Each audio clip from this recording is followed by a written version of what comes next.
ನಾ ಎಲ್ಲ ಟ್ರ್ಯಾಕ್ಟರ್ ಶೋರೂಮ್ನವ್ರಿಗೆ ಕೈ ಜೋಡಿಸಿ ಮನವಿ ಮಾಡ್ಕೊಂತೇನ್ರಿಪ್ಪ. ಯಾಕಂದ್ರೆ ನಮ್ಮ ಇಡೀ ಕರ್ನಾಟಕದಾಗ 90% ಟ್ರ್ಯಾಕ್ಟರ್ ತಗೊಳ್ಳಾರ ರೈತರ ರೀ. ನೀವೆಲ್ಲ ಶೋರೂಮ್ನವ್ರು ಏನು ಮಾಡ್ತೀರಿ ಅಂದ್ರೆ ಹೊಸ ಟ್ರ್ಯಾಕ್ಟರ್ ತಗೊಳ್ಳೋ ಮುಂದೆ ಬಣ್ಣದ ಮಾತು ಹೇಳಿ ಟ್ರ್ಯಾಕ್ಟರ್ ರೈತರಿಗೆ ಕೊಡ್ತೀರಿ. ಸ್ವಲ್ಪ ದಿನ ಆಗಿಂದಾಗ ಟ್ರ್ಯಾಕ್ಟರ್ನಾಗ ಏನರ ಸಮಸ್ಯೆ ಬಂತಂದ್ರೆ ರೈತರು ನಾವು ಹೊಳ್ಳಿ ನೋಡಂಗಿಲ್ಲ. ನಾವು ರೈತರು ನೀವು ಕೊಟ್ಟಿರೋಂಥ ಟ್ರ್ಯಾಕ್ಟರ್ನ ಎಷ್ಟು ನಂಬ್ತೀವೋ ಬಿಡ್ತೀವೋ ಗೊತ್ತಿಲ್ಲರಿ.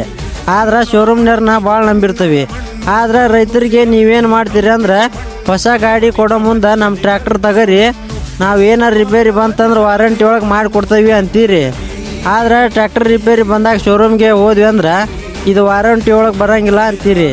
ಟ್ರ್ಯಾಕ್ಟರ್ ನೋಡ್ರಿ, ರೈತರ ಹತ್ರ ರೊಕ್ಕ ಇಲ್ದಾಗ ಮತ್ತಂದ್ರೆ ಹೊಲ್ದಾಗ ಗಳೆ ಹೊಡೆ ಮುಂದನ ಏನಾರ ರಿಪೇರಿ ಬರ್ತಾವ್ರಿ. ನಮ್ಮ ರೈತರ ಬೆನ್ನೆಲ್ಬು ಟ್ರ್ಯಾಕ್ಟರ್ ರೀ. ಹಂಗಾಗಿ ಸ್ವಲ್ಪ ರೈತರ ಕಷ್ಟನ ಅರ್ಥ ಮಾಡ್ಕೊಂಡು ಇದ್ದಿದ್ರಾಗ ಸ್ವಲ್ಪ ರೈತರಿಗೆ ಹೆಲ್ಪ್ ಮಾಡ್ರಿಪ್ಪ. ಹಂಗೆ ನಮ್ಮ ರೈತರಿಗೆ ನಾ ಏನು ಹೇಳ್ತೇನಪ್ಪ ಅಂದ್ರೆ, ನೀವು ಟ್ರ್ಯಾಕ್ಟರ್ ರಿಪೇರಿ ಬಂದಾಗ ಎಲ್ಲ ಸೀಟ್ ತಂದು ಶೋರೂಮ್ನವ್ರ ಮೇಲೆ ಹಾಕ್ಬೇಡ್ರಿ.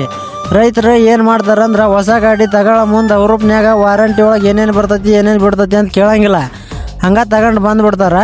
ಒಮ್ಮೆಲೆ ಗಾಡಿ ರಿಪೇರಿ ಬಂದಾಗ ಶೋರೂಮ್ನವ್ರು ಕೇಳ್ತೀರಿ, ವಾರಂಟಿ ಅಂತಿರಲ್ಲ, ಏನೈತಿ ನಿಮ್ಮ ವಾರಂಟಿ ಅಂತ ಕೇಳ್ತೀರಿ. ವಾರಂಟಿ ಇರ್ತಾವ, ಆದ್ರೆ ಒಂದು ಸ್ವಲ್ಪ ಸಮಾಧಾನದಿಂದ ಅವ್ರ ಜೋಡಿ ಮಾತಾಡ್ರಿ. ಅವ್ರೇನು ವಾರಂಟಿ ಇದ್ದಿದ್ದ ಸಾಮಾನು ಅವ್ರ ಮನ್ಯಾಗಿಂದ ತಂದು ಹಾಕಂಗಿಲ್ಲ, ಮೇಲೆ ಕಂಪ್ನಿಲಿಂದ ಹಾಕ್ತಾರೆ.